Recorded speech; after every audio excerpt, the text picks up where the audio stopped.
Healthcare that actually works for real people and not paperwork.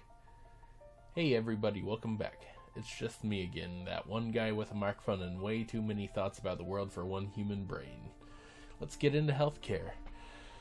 Let's talk about the one topic that makes everyone instantly uncomfortable. Not because they don't want to talk about it, but because nobody actually understands it. And honestly, that includes the people working inside the system half the time. Healthcare is supposed to be the one thing that gives us a peace of mind. Instead, it's become the thing that gives people anxiety, fear, dread, confusion, and more bills than a slot machine on a bad night. And somehow, in the richest country on earth, we've built a system where a person can break their arm and break their bank account in the same week.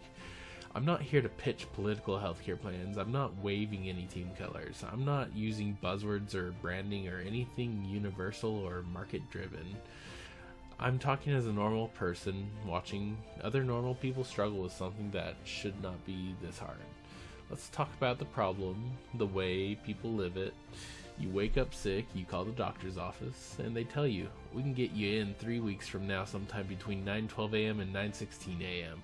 So you go to the urgent care, which sends you to the ER, which sends you home with a recommendation to follow up with your doctor, which sends you back to the same receptionist who's like, oh sorry, we don't have any openings until mid-June of next year, is that okay? And if you do finally make it in, you get a neat little bill that says something like, your insurance saved you $8,400, you owe $472. Saved me from what? A hospital made of gold? Did I get treated by Beyonce? This isn't healthcare. This is a scavenger hunt with a copay. Let's break it down to what we actually need in a normal person language.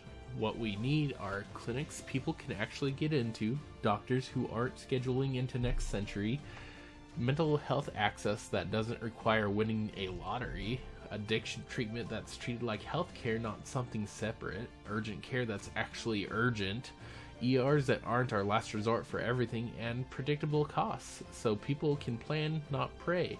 People are tired of choosing between groceries or going to the doctor. People are tired of surprise bills. People are tired of fighting insurance companies like it's some kind of gladiator matchup. Healthcare shouldn't be a gamble. It should be something you can rely on. But here's the other part nobody wants to say out loud either. A system with no guardrails will get abused. Every system, every policy, every program. Healthcare is no different. We all know people who like to use ERs like primary care, hop between doctors trying to get narcotics, lie on forums, refuse treatment but still cycle through taxpayer-funded services, and use loopholes like it's their full-time job. We need compassion, yes, but compassion without accountability collapses, and accountability without compassion doesn't heal anything. We need both, equal, balanced, and smart. Let's talk about addiction for a minute. Right now, addiction is treated like something separate. Like it lives on its own little category off to the side. But addiction is healthcare. It's medical, it's psychological, it's neurological, it's trauma-linked, chronic, life-altering, and we treat it like a suggestion. We send people to detox for 24 hours, congratulate ourselves, and then wonder why they relapse the next day. We need actual detox beds, actual long-term inpatient programs, actual outpatient programs, actual transitional housing, actual routine, and actual structure. People don't get better in chaos, they get better in structure. Healthcare needs to include that structure as part of its core design, but the biggest issue isn't even medical, it's human. People don't feel seen, they don't feel heard, they don't feel understood. Doctors are burnt out, nurses are overworked, patients feel rushed, and everyone is stressed. Healthcare has become so corporate that human part is getting pushed out, and that's the one part we can't afford to lose. When someone sits down with a doctor, they don't want a checklist, they want a person, a real human being who listens, someone who sees them not as insurance code attached to them.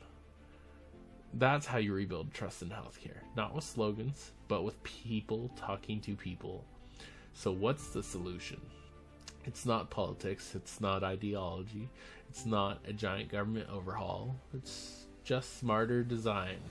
We need more walk-in clinics, we need nurse-led clinics, More mental health hubs, more addiction-focused healthcare, simpler insurance, predictable pricing, and systems that don't require a PhD to navigate them. Not free, not fancy, not perfect, just functional. Healthcare should exist to help people and not confuse them. Because at the end of the day, healthcare shouldn't drain your hope, it should restore it. And honestly, I think Washington can do this, not because of politics, but because people care. People want a state where families feel safe, where people don't lose everything from a hospital visit, where addiction is treated like the illness it is, where mental health isn't an afterthought, where doctors and nurses actually get to do their jobs without drowning. Healthcare doesn't have to be perfect, but it does have to be human. Hope isn't gone. It's just waiting for a better system to land in. If you've ever had a healthcare experience that made you say, this system isn't working, send it my way. Drop it in the comments, message me, whatever works. If it's something real that people are dealing with, I'll talk about it in a future episode. This isn't just me. This is our voice. Hope isn't gone, not as long as we're building this conversation together.